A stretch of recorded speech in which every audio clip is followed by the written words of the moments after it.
Il fut le premier évêque de l'Église catholique du diocèse de Garoua en septembre 1955. Froidement assassiné dans la nuit du 2 au 3 septembre 1991, le pasteur, pauvre avec les pauvres et attentionné, laisse toujours un grand vide. 25 ans après sa disparition, la communauté catholique commémore sa mort. Au-delà de ce douloureux anniversaire, il s'agit surtout de célébrer une mission bien accomplie. Durant une semaine de pieuses manifestations, les fidèles catholiques ont tenu à lui rendre un vibrant hommage, une manière d'élever les prières au ciel pour que son âme éprouvée repose dans la paix du Christ qu'il a servi tout au long de son séjour sur terre. Les activités ont donné l'opportunité de présenter son œuvre au grand public. Pour saluer sa mémoire, une marche de la paix, une journée porte ouverte au centre Yves Plumet de Marza, une conférence sur la personne de Monseigneur Yves Plumet, avec pour apothéose la grande messe à la cathédrale Notre-Dame des Apôtres de Ngaoundéré, ont été organisées. Le grand collège de Masno, qui a fait la fierté du pays, le tout premier collège d'enseignement général privé du Grand Nord, fondé en 1954, c'est lui. Et donc, la majorité des cadres de ce pays qui sont passés par le collège de Masno en sont fiers.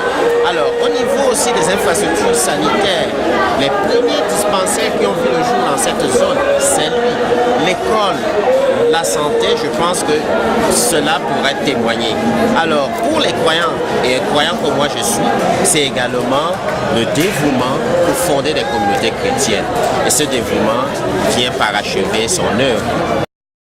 Homme et pasteur toujours souriant, disposé à servir les autres, Monseigneur Yves Plumet laisse une œuvre aussi bien riche que diversifiée qui demeure au service du développement dans le septentrion. Le collège Saint et Jeune de Masnote, qui a formé d'illustres personnalités du Cameroun et d'Afrique, en est une illustration de sa vision futuriste.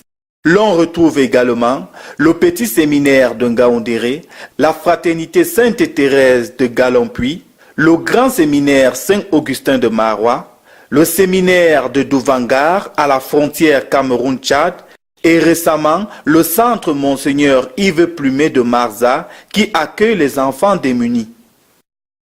Je pense que Monseigneur Yves Plumet était un homme de paix, de dialogue et de tolérance. Je tiens à insister sur ces aspects. Vous voyez, nous vivons un contexte partout dans le monde, ce n'est pas spécifique au Cameroun ou à l'Afrique, un contexte mondial caractérisé par l'extrémisme, l'intolérance, le rejet de l'autre et de la différence. Nous, de Masnou, on a été formés pour respecter l'autre, respecter la différence. Il me souvient qu'en classe de 5e, il y avait des cours de religion, puisque le collège de Masno a été fondé par les Oblats de Marie Immaculée. Bien. Il y avait des cours de religion. Moi, je suis musulman. Les musulmans, on nous disait, écoutez, libre à vous de rester ou de quitter. Donc, Monseigneur Yves Plumet, c'est quelqu'un qui a beaucoup œuvré pour le dialogue interculturel, interreligieux et interethnique au Nord Cameroun et au Cameroun. L'œuvre missionnaire aura pris du volume avec le grand pasteur et guide qu'a été Monseigneur Yves Plumet dans le grand nord du pays. En pleine terre musulmane hostile, il a su s'aimer la graine du dialogue interreligieux dans les esprits et la fraternité entre les communautés locales. C'est tout naturellement qu'au souvenir de ses bienfaits, les populations, frères en Christ et fidèles ont tenu à réchauffer son immense œuvre. Monseigneur Yves Plumet, missionnaire, Monseigneur Yves Plumet, martyr du Nord Cameroun, qu'il a servi par son zèle sacerdotal. Le mystère de son assassinat demeure non résolu.